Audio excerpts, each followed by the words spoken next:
அனைவருக்கும் வணக்கம். எண்ணிய முடிதல் வேண்டும், நல்லவே எண்ணல் வேண்டும், திண்ணிய நெஞ்சம் வேண்டும், தெளிந்த நல் அறிவு வேண்டும் என்கிறார் பாரதியார்.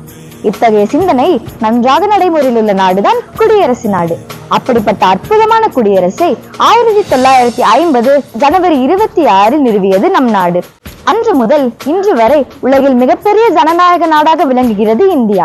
அமெரிக்காவின் முன்னாள் அதிபர் ஆப்ரஹாம் லிங்கன் அவர்கள் மக்களால் மக்களுக்காக மக்களே நடத்தும் ஆட்சி மக்களாட்சி என்று மக்களாட்சிக்கு மகத்தான விளக்கம் அளித்தார். குடியரசின் அடிப்படையே இந்திய அரசியல் அமைப்பு சட்டம்தான்.